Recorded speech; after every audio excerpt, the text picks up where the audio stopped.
주변에 가족이나 친구분들 중에 탈모가 있는 분들, 잠깐 사진 같이 보면서 설명을 드릴 텐데, 자, 이 화면 보시면 이 남자분 같은 경우는 이렇게 전체 모발이 이런 뒤에 모발, 이 부위의 모발처럼 풍성하고 굵고 그랬는데 탈모 호르몬의 영향을 받으면서 이 부위는 점점점 가늘어지고 또 주변에 이제 많이 빠져 있죠. 네. 이렇게 이제 점점 진행을 하셔서 수술을 하셔서 이제 이렇게 되셨는데, 이분 같은 경우는 탈모 약을 복용을 하시는 게 좋습니다. 왜냐하면 기존에 남아있는 이 모발들이 앞으로도 더 탈모가 진행을 하겠죠. 그래서 그 예방 차원에서 약을 조금 드시는 걸 권유를 드립니다. 이런 분이 아니고 그냥 뭐 헤어라인을 교정을 했다거나, 특히 여성분들, 이런 분들은 남성 탈모약을 복용을 하셨을 때 효과가 거의 없기 때문에 이건 케이스마다 탈모약 복용이 필요한 분이 계시고 또 그렇지 않은 분들이 계시기 때문에, 그런 분들은 이제 의사 선생님과 모발 이식을 해주신 담당 주치의 선생님과 상의를 하시는 것이 좋습니다. 그러면 사실 저희가 이제 모발 이식 수술에 대해서 얘기를 하다가 결국에는 이 탈모 얘기를 안 할 수가 없어서 탈모 얘기를 하게 됐잖아요. 탈모에 대해서 조금 더 섬세하게 들어간다면 탈모약은 그러면 내가 언제부터 먹는 게 제일 좋을까요? 내가 탈모인지를 인지하는 것부터, 그 순간부터 먹는 게 좋은 건지, 아니면 뭐 사실 탈모가 맞는지 아닌지부터 진단을 받고 그 이후에 먹는 게 좋은 건지.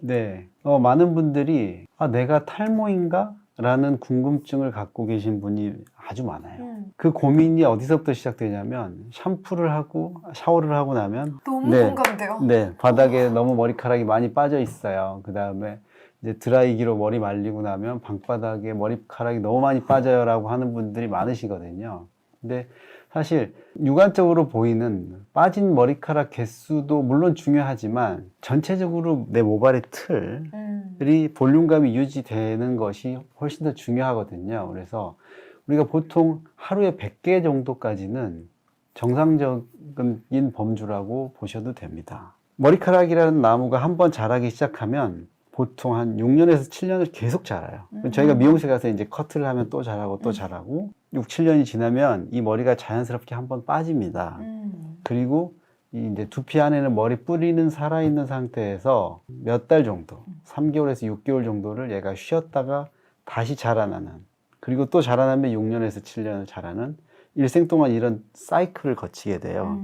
중간에 잠깐 쉬는 기간에 들어가는 모발의 개수가 하루에 한 100개 정도까지는 정상으로 보기 때문에 빠지는 양 자체를 신경을 쓰실 필요는 없고, 아까도 말씀드렸지만 전체적인 모발의 볼륨감, 틀이 유지되는가를 보는 게 우선 가장 중요하고요. 남성분들 같은 경우에는, 자, 그러면 탈모가 있어요. 제가 분명히 탈모가 있는 것 같은데, 가장 먼저 사인은 뭐냐면, 뒷머리는 탈모가 진행하지 않기 때문에 뒷머리와 여기 윗머리를 이렇게 만져봤을 때 약간의 볼륨감, 그 다음에 굵기 차이, 이런 것들이 느껴지면 탈모가 시작됐다라고 보시면 됩니다. 그리고 또 이제 이런 분들은 대부분 가족력이 조금은 있으세요. 뭐 아버지, 할아버지, 외가의 남성분들이 탈모가 있으신 분들은 이제 조금 더 신경을 많이 쓰시기 때문에, 그런 분들이 뒷머리와 윗머리에 약간의 굵기 차이가 느껴지신다면 가까운 탈모 전문의와 상담을 하시는 것이 좋습니다. 탈모를 진단을 받으시게 되면 되도록이면 일찍 시작하는 것이 좋다고 저는 생각합니다. 이제 머리카락이라는 거는, 탈모는 일단은 진행해서 빠져버리면 다시 나지는 않거든요. 근데 이렇게 굵었던 모발이 점점 얇아지다가 빠지는데, 얇아진 모발은 약을 드시면 조금은 굵게 만들어주는 효과가 있거든요. 그래서 되도록이면 일찍 시작하는 것이 좋다고 생각합니다.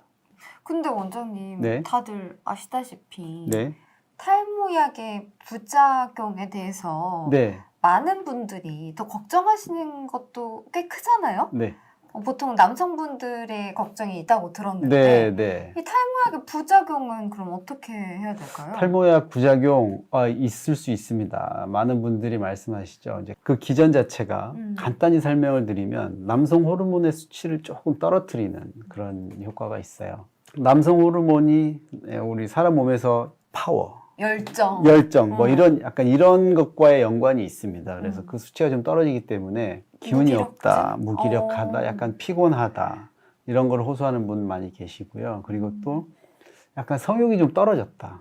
네, 이런 분들 많이 계세요. 뭐 스님이 된 듯한 느낌이 든다. 뭐 이런 분들도 계시고 그런 비율이 약을 드시는 분들 중에 연령대마다 조금은 다르긴 하지만 일반적으로는 약 설명서에는 한 1%에서 2% 내외 정도라고 써 있는데 실제로는 조금 더 많은 것으로 저는 그 환자분들 진료하면서 조금 더 많은 것으로 느끼고 있습니다. 또 궁금한 게 네. 남성분들은 그런 부작용이 있다고 치고 네. 여성분들한테도 탈모약의 부작용 분명히 존재할 것 같긴 하거든요. 이 여성 탈모 같은 경우는 남성 탈모는 그 원인이 명확하게 밝혀져 있거든요.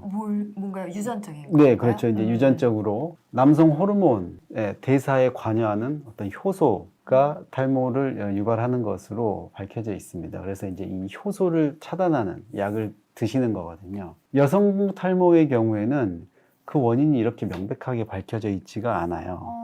그래서 아주 다양한 원인이 이제 관여되어 있다고 생각이 되는데 이거다라는 탈모약이 아직은 존재하지 않습니다. 네. 그러면 여성분들이 만약에 남성분들의 탈모약을 먹었을 때 네. 갖는 부작용도 있을까요? 그렇죠. 그래서 이제 그런 얘기 있죠. 탈모약을 먹으면 임신을 하면 혹시 아이가 좀 잘못 기형아가 나올 수 있나요? 뭐 이런 질문들도 하시곤 하시는데 여성분이 그냥 보통 때 한두 번 드시는 걸로는 그런 일은 일어나지는 않습니다. 다만 남자아이를 임신한 여성분께서 이제 그 남성 탈모약을 먹으면 그 아이가 기형이 발생할 수 있습니다. 그리고 여성분들도 드물게 이 남성 탈모약을 복용을 하시는 경우가 있는데요. 그런 경우는 연세가 좀 많이 든 여성분들 그리고 폐경을 한 여성분들 중에서 그런 호르몬적인 문제가 없는 분들의 경우에 드물게 도움이 되는 경우도 있습니다.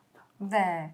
이렇게 쭉 듣고 나니까 네. 모발 이식만큼 감사한 존재도 없고 은인 같은 존재도 없는 것 같습니다. 고민이신 분들 고민하지 말고 당장 우리 이제 병원 원장님 찾아가서 진단도 받고 원장님과 같이 상의도 하고 해서 좋은 모발 이식 하시길 바라겠습니다. 네, 모발 때문에 고민이신 분들 모두들 화이팅! 화이팅! 네, 저는 지금까지 MC 수민이었고요. 제 옆에는 저는 모재성이었습니다. 여러분 감사합니다. 감사합니다.